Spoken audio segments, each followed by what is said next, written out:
The murder of Melinda Vasilier.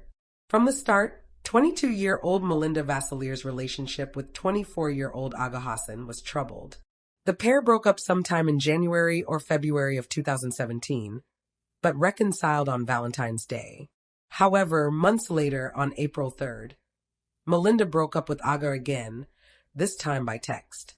She told him that their relationship hadn't been the same since they'd reconciled, and that she simply wasn't happy anymore, adding, "We both know it's just not meant to be." Chillingly, instead of understanding his ex-girlfriend's point of view, Aga drove to her home in Kitchener, Ontario, Canada, and entered the apartment uninvited. Melinda subsequently fled the building while Aga got into an altercation with two other men. He was then charged with breaking and entering and 2 counts of assault. Over the next few weeks, he sent a barrage of texts to Melinda, over 60 messages which went unanswered. Then on April 27th, Melinda agreed to meet with Aga in order to give him some closure. They talked inside her apartment, and later that night, she walked him back to his car. As she returned inside, however, Aga reportedly followed her. Inside the apartment, he stabbed her 47 times. 27 of the injuries were inflicted on her neck. CCTV showed him fleeing from the scene afterwards. Her roommates discovered her dead in a pool of blood later that morning on April 28, 2017. Aga, a native of Hamilton, Ontario, was ultimately convicted of second-degree murder in May of 2023. Despite the conviction, the case has been shrouded in mystery and contradicting statements. His defense team argued that he got into a fight with his ex-girlfriend after admitting to having cheated on her. She subsequently grabbed a knife in fury and cut him on his hand and wrist. Aga then decided to grab a knife himself. He claims to have stabbed Melinda twice before blacking out. The prosecution, meanwhile, alleged that he killed his ex-girlfriend intentionally because she refused to get back together with him following their breakup just weeks before her murder. They also noted that 2 knives were used in the attack, one of which was serrated and another of which wasn't, and argued that the cuts seen on Ager's hands could have easily come from his knife slipping in his grasp during the attack, something that is quite common during knife crimes.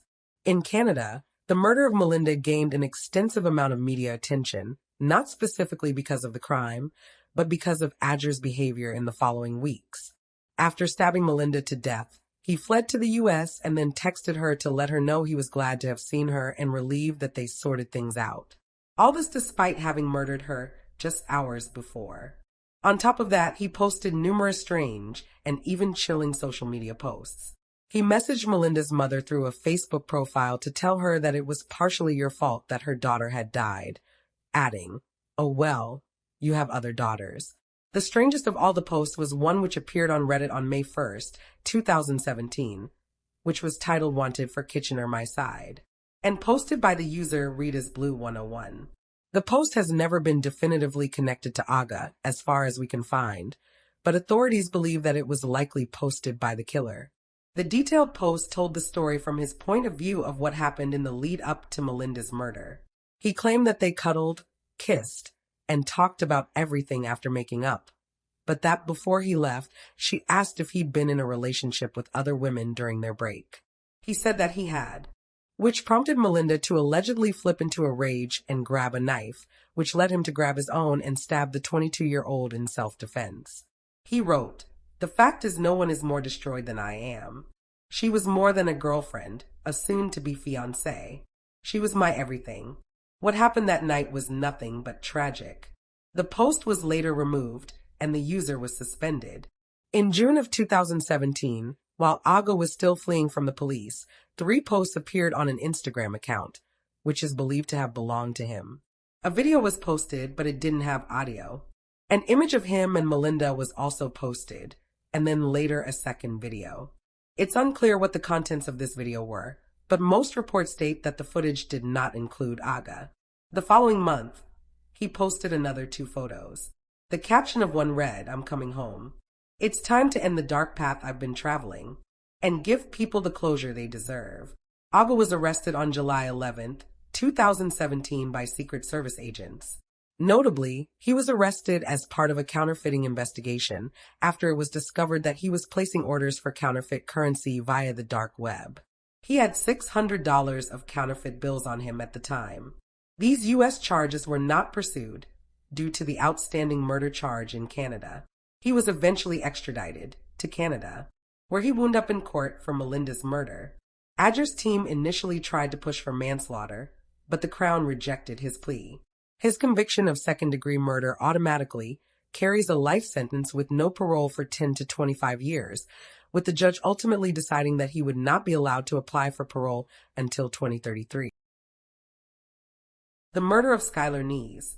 16-year-old Skylar Nees was last seen at 12:30 a.m. on July 6, 2012 at her family's residence in Star City, West Virginia, when CCTV showed her sneaking out through her bedroom window and climbing into a light-colored sedan, whose driver could not be seen and identified. Skylar never returned, and her parents attempted to file a missing persons report the following morning when they discovered she was gone. However, they were hampered by the authorities, who thought that the 16-year-old was a runaway despite the fact she left behind her cell phone charger and contact lenses and solution. She had left her window open, indicating that she planned to return. Shortly after she was discovered missing, a tip made its way to police investigators to say that she had been spotted in North Carolina, but a subsequent investigation revealed that the girl seen was not Skylar and was unrelated to the case. The Nees family began handing out flyers and aided in the search for their daughter, but no trace of her was found. Eventually, the police identified the vehicle in the surveillance footage as belonging to 16-year-old Sheila Eddy, who'd been friends with Skylar since they were 8 years old. However, Eddy told investigators that she'd picked up Skylar and dropped her off an hour later, claiming she had no knowledge of what had become of her afterwards.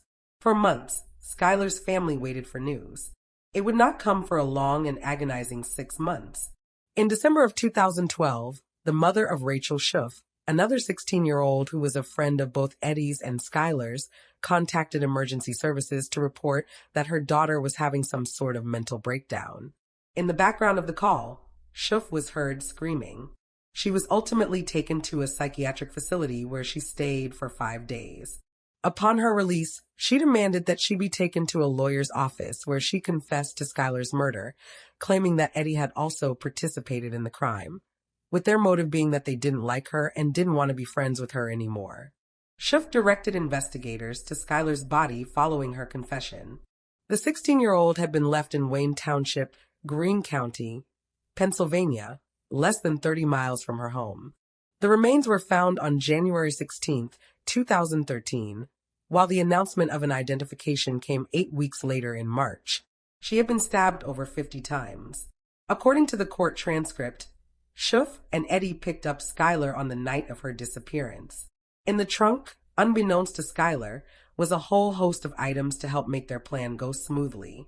A change of clothes, cleaning rags, bleach, wet wipes, and a shovel. After picking Skylar up, the trio drove to Brave, Pennsylvania, stopping at an area they were all familiar with, as they often stopped there to hang out and smoke marijuana. As they settled down beneath the night sky, Schuff and Eddy told Skylar that they'd left the lighter in the car. Skylar then offered to get it, and as she turned her back to the 2 other girls, they counted to 3 before lunging at her with knives they kept tucked under their arms. Skylar attempted to flee the scene, but she was tackled by Schuff, who continued to stab her. During the chaos, Skylar managed to grab Schuff's knife, stabbing her above the ankle. The teenager told investigators that she had stopped attacking by that point, having been somewhat incapacitated by the ankle wound, but Eddy continued to stab Skylar until there was total silence. Once they were sure she was dead, they tried to dig a grave, but realized the ground was too hard and rocky, so they instead covered Skylar's body with branches, dirt, and leaves. Before leaving the scene, Schuff and Eddy changed their clothes, wiped themselves down, and cleaned the car with the wet wipes they brought. Skylar's family would later note that, chillingly, both Schuff and Eddy helped participate in the search for her. Notably, Eddy never confessed to the murder. She was caught after authorities searched her home and found Skylar's blood in the trunk of her car. Schuff pleaded guilty to second-degree murder. She received 30 years in prison and would be eligible for parole after 10. Of the 2 girls, Schuff appears to be the most remorseful, having expressed regret and sadness for her actions in court. She expressed such emotions several times during parole hearings in 2023 and 2024.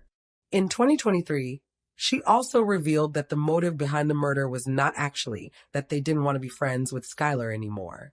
Instead, it stemmed from the fact that both Shuf and Eddie were in a romantic relationship together, which was causing friction between them and Skylar. And they were worried that Skylar would tell their secret. Notably, in the days leading up to her murder, Skylar had tweeted about her frustration with her friends, writing, "It really doesn't take much to piss me off, and sick of being at F***King home. Thanks, friends. Love hanging out with you all too." One day before she died, she wrote, "You doing S***T like this is why I never completely trust you." Her final tweet, posted hours before she snuck out of her bedroom, read, "All I do is hope." There had been some speculation over the years that there was more to the girls' motivation for murder than they'd said, but it wasn't until 2023 that the truth finally came to light. Interestingly, Skylar had written in her diary in the autumn of 2011 that while staying over at Shuf's house with Eddie, Shuf and Eddie began to have sex. Because the trio had been drinking all night, Skylar didn't want to leave the room in case she ran into Shuf's strict mother. While Shuf claimed that both she and Eddie cried and vomited after murdering their best friend, Eddie is noted to appear far less remorseful for the crime. She pleaded not guilty to various charges in the autumn of 2013, including kidnapping, first-degree murder, and conspiracy to commit murder. But after finding out that she was potentially facing more charges in Pennsylvania, she ended up pleading guilty to first-degree murder and was sentenced to life in prison with mercy, and was sentenced as an adult. Adding to Eddie's seeming lack of sadness at her friend's murder was her various tweets in the days after Skylar went missing. Her first tweet, posted on July 7th, 2012, was a happy birthday message to another friend. Over the course of the next few months, she posted typical teenager thoughts, complaining about homework, talking about what TV show she was watching, and discussing her dislike of school. At one point, she expressed appreciation for Shuf, tweeting, "No one on this earth can handle me and Rachel. If you think you can, you're wrong." Even after Shuf confessed, Eddie continued to behave normally. When Skylar's body was discovered, she posted, "Rest easy, Skylar. You'll always be my best friend." She included a photo montage of her and Skylar over the years and added, "Worst day of my whole life."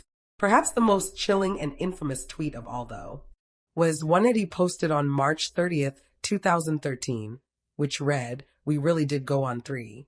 Shuf had told investigators that the girls had planned their attack while in science class together.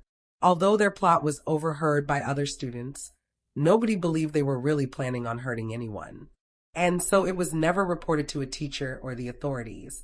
Shuf stated that they always planned to count to 3 before stabbing Skylar to death in the woods. Both Shuf and Eddie are serving their sentences at the Lakin Correctional Center in West Virginia. Shuf will likely be released in 2028. That same year, Eddie will be eligible for parole for the first time. And there you have the facts. The murder of Brittany Gargal. 18-year-old Brittany Gargal was described as bubbly and hyper.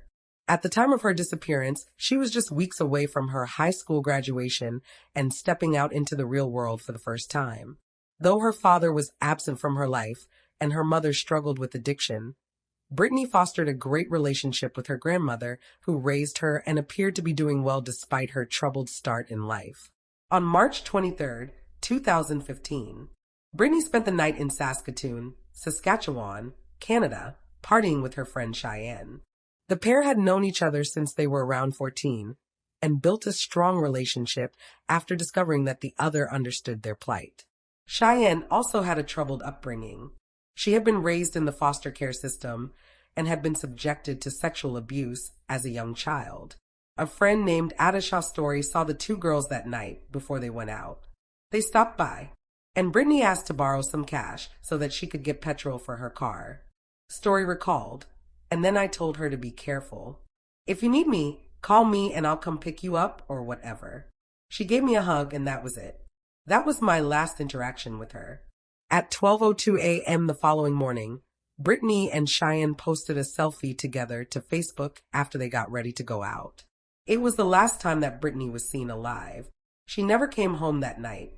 At 6:02 a.m., the Saskatoon Police Service was sent to a remote area on the outskirts of town where a passing motorist had spotted a human body dumped not far from the local landfill. It was clear that the victim was already dead. She was cold to the touch and could not be revived. She was missing her shoes and bore marks on her throat that indicated foul play. From the crime scene, investigators gathered various pieces of evidence, including a leather jacket, a woman's watch, and a belt. The woman had no ID on her, so authorities released descriptions of her distinctive tattoos in the hope someone would recognize her. Adishaw saw the report of the remains found on the news and recognized the tattoos immediately. I literally dropped on my couch and started crying because I was like, there's no way. She was just here 9 hours ago. Thanks to Atasha's tip, detectives were able to identify the body as Brittany's. They soon began scouring through her online presence in a bid to find clues as to who might want to harm the 18-year-old and trace her last known movements. It was there that they spotted a new message on her Facebook page from Cheyenne reading, "Where are you? Haven't heard from you. Hope you made it home safe." Investigators soon reached out to Cheyenne and visited her home, where she explained that the pair had bar-hopped around town. At 4 a.m., they attended a house party, where Brittany began socializing with a man they'd just met. Cheyenne couldn't name him, though, and described him as being in his 30s. The two girls eventually parted ways. Cheyenne said that she was dropped off at an assisted living facility where her uncle lived. He was able to corroborate that he saw his niece sometime after 4 a.m. In the meantime, a post-mortem was carried out on Brittany's body, which revealed that she had been strangled to death with a black braided belt, which was discovered close to her body. Police had been satisfied with Cheyenne's statement until they went to validate her story using CCTV. She claimed that she and Brittany had visited the Colonial Pub and Grill towards the end of their night, but they could not be seen on surveillance footage in or around the establishment. Similarly, there was no footage of Cheyenne visiting the facility where her uncle lived, despite the fact he backed up her claims that she'd visited him that night. Authorities subsequently interviewed Cheyenne's uncle, who told them that he had lied because she asked him to. He then told them her version of events, that she and Brittany went back to a motel room with two men where they used drugs and consumed more alcohol. An argument then broke out over the cocaine, and Cheyenne went to use the bathroom. When she returned, Brittany was dead on the bed. One of the men threatened to kill Cheyenne unless she helped them dispose of the body. The police didn't believe this version of events and found no evidence to verify this story. Cheyenne soon became their prime suspect as a result. They re-interviewed her in May of 2015, just weeks after the murder, but she had no interest in talking with authorities. It was Cheyenne's aunt who was able to shed some light on the night of the murder. She contacted Brittany's family, stating that on the night the two girls were out, her niece had returned home in a panicky state. She was drunk, crying, and upset, and stated that she'd strangled her friend. At this same time, Cheyenne was still denying all knowledge of the murder. She posted to Brittany's Facebook page, "I miss you so much. You came and visited me in my dream last night. Miss you so much. You were way too young to go. Rest in paradise, my angel." But investigators were still unable to pin down Cheyenne with evidence. Authorities decided to skim through Brittany's Facebook page again, and it was here. They rediscovered the selfie of Brittany and Cheyenne before they headed out for the night. Just seen in the bottom left corner of the portrait was a thick braided belt that Cheyenne had fastened around her waist. It was the murder weapon. Unknown DNA, as well as Brittany's, had been discovered on the belt found near the crime scene. Investigators compared the unknown sample to Cheyenne's and discovered it was a match. Friends reported being shocked. When the identity of Brittany's killer was revealed, Cheyenne was confronted by police one final time. This time, she gave the real account of what happened. In the early hours of March 24th, 2015, she and Brittany went to a house party where they both used drugs and alcohol and were heavily under the influence. Cheyenne recalled that her last memory from the night was around 4:30 a.m., at which point they had not long visited a McDonald's restaurant. The pair had an argument around that time, but Cheyenne stated she couldn't remember what it was about. She told authorities that she blacked out, unsure of what happened in the following hours and unable to remember actually killing Brittany. She did, however, claimed to have a feeling that something bad had happened when she came to. Investigators later noted their frustration that during all of this, Cheyenne gave no motive for the crime. To this day, it's unknown why she killed her best friend. Due to the information and evidence available, the prosecution reduced charges from second-degree murder to manslaughter, to which Cheyenne pled guilty. She was given 7 years in prison. In a statement through her lawyer, she stated, "I will never forgive myself. Nothing I say or do will ever bring her back. I am very, very sorry. It shouldn't have ever happened." Cheyenne was granted statutory release in 2024, but it was revoked after she was charged in connection with a high-speed chase in a stolen vehicle. That same year,